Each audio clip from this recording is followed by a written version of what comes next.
Well, let's talk to the teacher of the egg sucking himself, Ruslan Kogan. Hello. G'day, gents. How are you? Not Good, too bad at all. You may have heard then what Gerard Mundy was talking about the delivery of purchases online. What are your thoughts? Yeah, look, I think that it's a very interesting move from Toll and from newsagents. Kogan is one of Toll's biggest customers in Australia and has been for years. So we've worked very closely with them in terms of providing feedback about the online environment and what the customers are actually after. Toll traditionally is a company set up that delivers goods from warehouses to businesses. So they're recognising the space is changing. They're recognising that they need to do more of business-to-consumer deliveries. And a partnership with the news agencies, it looks to me like it's got win-win written all over it.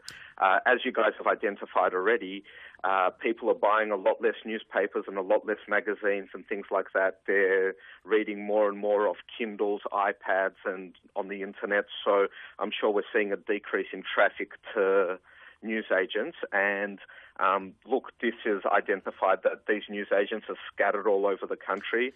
They're little logistics facilities just waiting to be used. Advantage of. Well, you obviously sell tens of thousands of items and millions of dollars worth a day in some cases. You would get a lot of feedback, and I'm tipping you actually read most of it yourself, apart from your little minions that you've got working for you. But what would be, there's plenty of happy customers out there, Ruslan, you know that, but there's also people that go, I was a bit annoyed because I had to wait because it delivered and then I wasn't there and I had to wait 2 days. It's all offset by the cheap prices, but what do you think would be the one bugbear of the home delivery system that could be changed, either through the newsagents thing or if you had control of Toll Holdings or whoever it was? What one thing would you try and do to the delivery mechanism that would make your business even better? Yeah, look, you've hit the nail on the head in terms of what the number one qualm from customers is when they shop online, and that's delivery. And I read a lot of the feedback. I'm constantly on our Facebook page, and you hear people saying, yes, they promised it'll be delivered by 1 p.m. They didn't come till 1:30. I had to run out of the house, things like that. Just being home when it's going to be delivered is a tricky one for most people. Look, from my perspective, though, we find that customers are still very price sensitive. So whereas they might say, yeah, look, I want a delivery on a Saturday, the moment you tell them, like, yeah, look, we can deliver on a Saturday, but it'll cost you $20 extra, they'll say, oh, no, I'll wait around on a Thursday. Right. Things like that. So it's going to come down to just finding a medium between, what is economical and what can be done efficiently and what can make life easier for the customer. Because, like I said, all customers request delivery on Saturday and Sunday, but on Saturday and Sundays, not only do you have to pay delivery drivers twice as much, you have to then charge customers more for the delivery and things like that. So we try and make it as cheap as possible, and with our scale now, delivery is fairly cheap, but it's still going to come down to, what is possible. And I think these lockers are an idea, but look, I'm not sure if it's the solution. It'll be interesting to see how the trials go. A lot of people these days are saying, oh, well, if I'm at work, let me just get something delivered to work. Yeah. It's interesting because Australia Post have got the locker system coming in too. They've got 24-hour post offices opening up. But I think it's an interesting one, and you would have heard me say this many times, Ruslan. You buy something online, you've got to remember that there is an additional delivery charge. And I'll give you a great example. You've launched a range of really cool digital radios, $59, little tiny things, black and yellow, funky. Great little digital radios, $59. But really, if I'm going to get that delivered to my house, it's going to end up costing me $70 $75.